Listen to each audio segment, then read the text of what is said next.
श्री परमात्मे नमः। ओम श्री सत्य गुरुदेवाय नमः। देखिए बता रहे भगवान, ये है 11वें अध्याय का 26 और 27 श्लोक। मैं देखता हूँ कि ये सब ही धृतराष्ट्र के पुत्र राजाओं के समुदाय सहित आप में प्रवेश करते हैं और भीष्म, पितामह, द्रोणाचार्य तथा वो कर्ण और हमारे पक्ष के भी प्रधान योद्धाओं के सहित आप में सबके सब आप में ही प्रवेश करते हैं। आपके विकराल दाढ़ों वाले भयानक मुख में बड़े वेग से प्रवेश कर रहे हैं। कई एक चूर्ण हुए सिरों सहित आपके दांतों के बीच लगे हुए दिखते हैं। अभी अर्जुन ने क्या देखा कि उनके धृतराष्ट्र जो ताऊ बड़े पापा थे, वो राजा लोग जितने भी हैं, सबके सब भगवान के मुंह में ही सब प्रवेश कर। ये क्या रूप है? ये बता रहे भगवान, दिखा रहे अर्जुन को कि सब मुझ में ही पहुंचने वाले, सब मुझे में ही सब आने वाले हैं, मुझसे ही सब प्रकट हुए हैं, मुझ में ही सब लीन, मुझसे उपजा है संसारा, अब मुझ में ही सब लीन हूँ। भगवान के अलावा दूसरा और कुछ नहीं है। तो इसलिए समझा रहे, जैसे पहले कहा जा चुका है कि धृतराष्ट्र उस चेतना का प्रतीक है जो संसारिक आभासों के सुख की आशा रखकर उनको शरण किए रहता है। कहते धृतराष्ट्र जो हैं वो संसारिक आभासों में सुख को आशा रखकर, धृतराष्ट्र माने जो निगुरे होते, माने जिनको गुरु की बात समझ में नहीं आती। निगुरा होता ही का अंधा, खूब करे 84 का धंधा, अब पड़े नरक की खान निगुरे नहीं रहना। सुन लो चतुर सुजान निगुरे नहीं रहना। वो इस गुरु की बात नहीं मानता। सच्चा गुरु क्या बताता है कि ये संसार क्या है, क्षणभंगुर है, नश्वर है, यहाँ सुख की चाहना ना करो, यहाँ पर जितना सुख मांगोगे उतना ही दुख मिलेगा। जैसे बताया कि अगर तुमने सुख की चाहना नहीं की तो फिर हो सकता मिल भी जाए, लेकिन अगर तुमने मांगा तो दुख के अलावा कुछ नहीं मांगा। जो मांगते हो उसका दूना होकर के दुख मिलता है। तो कहते इसी आभास जो संसार में आभास हो रहा, जो दिखाई पड़ रहा, उसी को सुख कर मान करके, उसी की आशा रख करके उसी में मन रखता है कि यही सोच रहा है कि जितने भी ये हमारे पुत्र हैं, जो दुर्योधन वगैरह, दुशासन है, सब राजा बनेंगे, फिर हम बढ़िया आराम से रहेंगे, हमारा ही राज है। ये नहीं विचार करता कि अगर ये सब राज हमारा होता तो मेरी आंख की रोशनी नहीं होती, मैं अंधा ही क्यों पैदा होता। हमारा अपने पर जब जोर नहीं चला तो दूसरे पर कैसे चलाएं? यही तो हम लोग कठिन काम करते हैं। अपने को हम नहीं सुधारते हैं, दूसरे को सुधारने की कोशिश में लगे, जो है कठिन काम।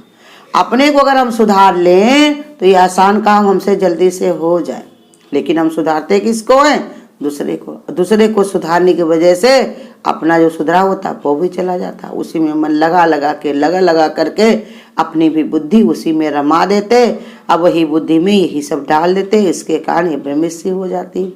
तो ऐसे ही बता रहे कि धृतराष्ट्र कौन है? जो संसार की चीजों में सुख चाहता है, आशा रखता है, वही उसके असंख्य कामनाओं की उत्पत्ति होती है, जिसका संकेत धृतराष्ट्र के पुत्र कहकर किया गया है। सैकड़ों पुत्र उनके हुए थे ना, धृतराष्ट्र के 100 पुत्र थे ना। ऐसे ही बता रहे कि धृतराष्ट्र के कितने पुत्र, माने जो ऐसे सुख में अंधा रहेगा, सुख चाहेगा, उसके हजारों सैकड़ों जो है पुत्र, माने ये चिंताएं पैदा हो जाएंगी। संसार में उन कामनाओं के बहुत से साथी भी उत्पन्न हो जाते हैं। एक एक को जोड़ करके बताया बहुत बन जाते हैं। कहा नहीं, एक गुरु कहते एक भोग को विषय को तुम जानते हो, एक जिनके अंदर होता है तो कितना दुखी होते हैं। कैसे? जैसे बताया कि हाथी में स्पर्श का होता है।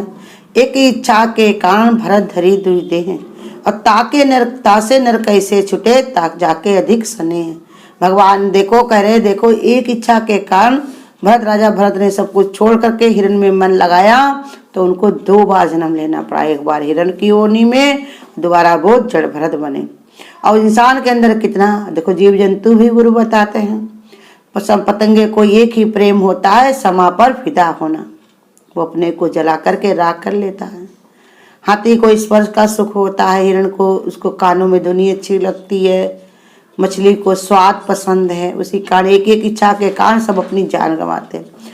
अब मनुष्य के पास एक इच्छा नहीं, एक में सैकड़ों तैयार हो जाती हैं, और सैकड़ों की वजह से ही वो अपनी जान गंवाता। बही बही मरई बैल की नहीं, जैसे बैल होता है वो उसी में ढो ढो के मरता है, ऐसे ही संसार या आवागमन में लग करके बार बार आना, बार बार जन्मना, बार बार इसी में आकर के फंस जाना। जो काम हम करने आए वो तो हम कर नहीं पाते और यहाँ के दुनिया के कारोबार में रम जाते। फिर बहुत से साथी उत्पन्न हो जाते, जिन्हें धृतराष्ट्र के पुत्रों के साथ रहने वाले राजाओं उनकी सेनाओं में संकेत किया गया, सब उसी के साथ लगे हुए हैं। भीम, दौड़, कर्ण इत्यादि सम्मिलित हैं। जब तक विषय भोग के ये कांटे हृदय में गड़े रहते हैं तब तक मनुष्य की चेतना मोक्ष की कामना से दूर रहती है। जब तक ये चाहे कामनाएं गुची रहेंगी। भीष्म इतने बड़े ज्ञानी थे लेकिन मन में उनके यही था, संकल्प लिया था कि हम जो राजा बनेगा हम उसी के साथ है। तुमने क्यों संकल्प लिया भाई? सब काम तो भगवान से हो रहा, सब भगवान करने वाला है, तुम कौन होते हो संकल्प लेने वाले? लेकिन लेके बैठे थे, इसी अहंकार के कारण लगे हुए हैं दुर्योधन के साथ में। द्रोण इतने बड़े गुरु सबको ज्ञान देते थे लेकिन खुद को ज्ञान नहीं दिया। जिस भगवान की शरण में हम रहते हैं वो खाने को देगा, लेकिन वो उनके साथ में लगे हुए कि अगर हम उनको छोड़ देंगे तो हमको खाना पीना कहाँ मिलेगा, हमको सुविधा कहाँ मिलेगी, मेरे पुत्र को राज्य कैसे मिलेगा। इसीलिए कर्ण जैसे ज्ञानी इतने बड़े दानी होकर के भी ऐसे खड़े हुए हैं उसकी आड़ लेकर के दुर्योधन की हमारा मित्र है, हमें साथ देना जरूरी। अरे वो स्वयं अपना मित्र नहीं बना तो तुम कहाँ मित्रता अपनी निभा पाओगे उससे? ये सब विचार न करने के कारण ये सब इसी में सम्मिलित हो गए, इसी में ही लग गए हैं। तो ये भगवान बता रहे विषय भोगों के कांटे हृदय में गड़े रहते हैं। तब तक मनुष्य की चेतना मोक्ष की कामना से दूर रहती, तब तक वो सोच भी नहीं सकती मोक्ष के बारे में। जब तक उसने अपना खुद पैर गुरु कहते जो दलदल में दे रखा है वो कैसे निकल पाएगा? वो किसी समय डूब जाएगा और उसका जो साथ करेगा वो भी डूब ही जाएगा। इसलिए बता रहे उसकी कामना उत्पन्न नहीं हो सकती। जैसे जैसे मुमुक्षु का हृदय उदय होता है वैसे वैसे साधक का अंतःकरण यदि अर्जुन के पक्ष में प्रधान अध्याय अच्छा अंतःकरण विषय को अपने से दूर करके विवेक और वैराग आदि को अपनाता है। इसीलिए जैसे जैसे उस पर उसकी चेतना ऊपर उठती है फिर इसका भी त्याग होने लगता है। फिर एक समय ऐसा आता है उस त्याग की भावना का ही त्याग होने लगता है। इसलिए भगवान ने बताया कि त्याग में भी त्याग, धर्म अधर्म दोनों का त्याग करो, सत असत दोनों का ही मुख मोड़ लो। इस प्रकार सत असत दोनों का आस्था छोड़कर जिस त्याग है मानी द्वारा त्याग करने को उसे त्याग दो। उर्दू में भी फकीर कामिल ने कहा हुआ, तरके दुनिया तरके उक्ता और तरके मौला तरक तरक, हर तरह बेआरजू जीने की आदत करके देख। के बता रहे कि संसार में एक तर्क ही बना, ये करोगे तो ये क्या होगा, वो किया तो वो क्यों हुआ, ऐसा क्यों हो गया, वैसा क्यों हो गया। इस तर्क में ही दुनिया बनी हुई है। लेकिन ये बता रहे हैं कि जो कामिल जो औरंगाबादी जो है शायर फकीर, तो वो कहते बेआरजू होकर देखो, तुम अपनी आरजू ना करो, अपनी इच्छा ना करो, अपना संकल्प ना करो, ऐसी आदत तो बना करके देखो, फिर कितना मजा आएगा। निष्कामना में फकीर माने फिक्रों से बिल्कुल खाली, वो फकीर नहीं जो मंगते बने रहो, ये चाहिए वो चाहिए अभी वो चाहिए। तो इसलिए बता रहे कि ये सब लोग इसी में खड़े हुए, इतनी ऊंचाई पर चढ़ने के बाद भी इनकी ऐसी बुद्धि नहीं बनी थी जिससे ये समझ पाते कि हम कर क्या रहे हैं, ये क्या हो रहा। किसी पास इन्होंने समझा भी नहीं, भगवान समझाने भी आए, बताने भी आए, अपना रूप भी दिखाया भगवान ने, लेकिन फिर भी इन्होंने अपना ही महत्व रखा, ना कि भगवान का। उसी समय चरण पकड़ लेते। भीष्म पितामह थे, द्रोण थे, अपना कर्तव्य निभाने के लिए खड़े रहे और उसी समय भगवान से कहते भगवान हमको मुक्त कर लो, ये सब हम देखना नहीं चाहते, लेकिन मन पड़ा हुआ था। इसलिए वो उनका नाम कहाँ पर आता है, ये कांटे के रूप में भगवान बता रहे। ये कांटे उन्होंने खुद ही बोए थे, और जब खुद ही बोया पेड़ बबूल का तो आम कहाँ से खाए। तो इसलिए भगवान दिखा रहे कि महत्वपूर्ण भाव का दिग्दर्शन कराया गया है कि भगवान की प्राप्ति होने के प्रारंभिक चरण में तो अधर्म का त्याग होता है। अगर भगवान की ओर तुम चल रहे हो तो शुरुआत में पहले अधर्म का ही त्याग करते चले जाओ। भावपूर्ण विकसित होने पर धर्म भी छूट जाता है, फिर धर्म की भी चिंता ना करो। ये जो धर्म हम करें इसका भी फल मिले, गुरु कहते ढोना पड़ेगा तुमको, इसके लिए तुमको समय निकालना। सौका दे सवाया पाए, बीज का मरोटा कौन खाए। इसलिए भगवान कहते हैं जब आगे बहुत बढ़ जाता है, धीरे धीरे ये विकसित हो जाता है उसका भाव, तो धर्म भी उसका छोड़ जाता है। सत और असत दोनों को छोड़ जाते हैं। सत्य क्या है, असत्य क्या है, एक परमात्मा के अलावा दूसरा और कुछ है ही नहीं। ऐसी बुद्धि उसकी जब बनती है तो उसको असत्य नहीं दिखा, संसार ही भगवान का स्वरूप है, भगवान और संसार ही भगवान का स्वरूप है, और भगवान ही संसार का स्वरूप है। इसमें सत्य का असत्य का, सभी में परमात्मा परमात्मा है। ऐसे परंतु ऐसा होने पर साधक का हृदय कांपने लगता है। ऐसा नहीं है कि आसानी से हो जाता है, बहुत कुछ उसको त्याग करना पड़ता है। ऐसे ऐसे संत हुए जिन्होंने तनिक भी विचार नहीं किया मेरा क्या जा रहा है। इंसान तो थोड़ा सा रजैया से निकलना पड़े तो कांपने लगता है, अरे हम क्यों जाएं, हमको तो भगवान ने रजैया गद्दा दिया, आराम से सोएंगे, आराम से रहेंगे हैं, हमको तो भगवान ने सब सुख दिया, हमारे बराबर कौन। गुरु कहते नहीं, ये परमानेंट नहीं है, ये किस घड़ी उठ जाए बोधाना, कोठरी खाली करा दी जाएगी। जो तुम सुख में ले रहे हो ये कब तुमको दुख बन जाए पता नहीं चलेगा तुमसे। इसलिए अपना नियम संयम तौर तरीके सब भगवान के लिए रखो। हमेशा ऐसा विचार बनाओ कि हम भगवान की कृपा पर चल रहे हैं, जो भी कार्य हो रहा है सब भगवान के लिए हो रहा है। हम जो भी कार्य कर पा रहे इससे सबको आचरण मिल, सबको आदर्श मिलेगा। हमेशा कोई कार्य करें जिसके अंदर ऐसा कार्य हो जिससे किसी न किसी को फायदा जरूर हो। कोई कार्य हमारा अपने लिए ही खाली ना हो। सर्वे भवन्तु सुखना सर्वे भवन्तु निरोमया, सबको सुख मिले, सबको आराम मिले, तुम अपने ही सुख में अपने ही चैन में ना पड़े रहो।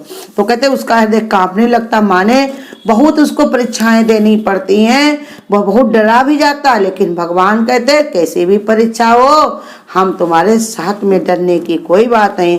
क्योंकि पूर्व मान्यता के अनुसार अधर्म का त्याग तो समझ में आता है, परंतु धर्म का आश्रय छूटना बड़ा ही कठिन होता है। धर्म को छोड़ना नहीं चाहता है इंसान। कहते जो मान बढ़ाई ईर्षा ये तजी न जाए, मोटी माया सब तजे धीनी तजे न कोई। मान बढ़ाई ईर्षा ये सब तजी न जाए। मान इंसान के पड़ा रहता है और बड़ाई सुनने को कान हमेशा व्याकुल रहते हैं, और जो अंदर दूसरे से जो ईर्षा रखता है कहीं ये हमसे आगे ना निकल जाए, कहीं इसी को ना सब लोग ज्यादा मानने लग जाए, कहीं इसी का ना महत्व हो जाए। ईर्षा इंसान से जल्दी तजती छूटती नहीं है, इंसान की आदत में शुमार रहती है। तो इसलिए बता रहे साधन की पराकाष्ठा में भगवान स्वयं जब सारे धर्मों के त्याग के बाद अपनी शरण लेने को कहते हैं, तब सब धर्मों को अर्थात कर्मों के आश्रय को छोड़कर भगवान का आश्रय लेना ही परम धर्म बन जाता है। इससे बड़ा कोई धर्म नहीं है। सारे धर्मों का त्याग करो, जब भगवान को तुम पा रहे हो। गुरु कहते जब तुम हीरे का मोल कर रहे हो तो लोहे कंकड़ के बारे में क्यों सोचते हो, सोने चांदी के बारे में। ऐसे स्वयं परमात्मा हीरो का भी हीरा है। ऐसी दशा को वर्णन करते हुए अर्जुन भगवान के विकराल मुखों में सब ओर से दौड़ते हुए प्रवेश करने का उल्लेख कर रहे हैं, समझा रहे हैं।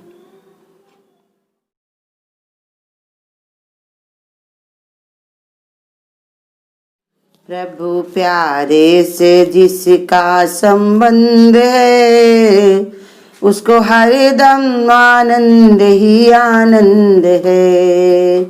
प्रभु प्यारे से जिसका संबंध है उसको हरदम आनंद ही आनंद है।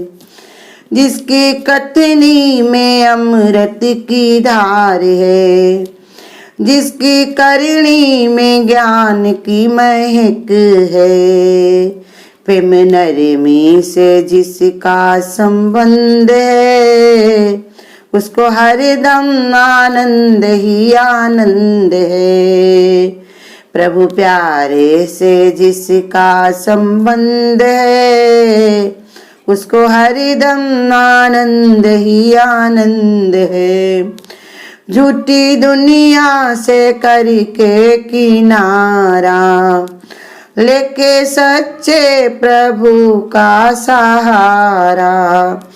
झूठी दुनिया से करके किनारा लेके सच्चे प्रभु का सहारा। जो उसकी रजा में रजामंद है उसको हरदम आनंद ही आनंद है। प्रभु प्यारे से जिसका संबंध है उसको हरदम आनंद ही आनंद है। दिन दुखियों के दुख जो निवारे, ए बन के सेवक भला सबका चाहे। दीनी दुखियों के दुख जो निवारे, बन के सेवक भला सबका चाहे। स्वाध्याय ही जिसको पसंद है, उसको हरदम आनंद ही आनंद है। प्रभु प्यारे से जिसका संबंध है, उसको हरदम आनंद ही आनंद है। उसको हरदम आनंद ही आनंद है। अगर आपको आज की वीडियो अच्छी लगी हो तो वीडियो को लाइक और शेयर करना ना भूलें। आगे की वीडियोस देखने के लिए चैनल को सब्सक्राइब करें और नोटिफिकेशन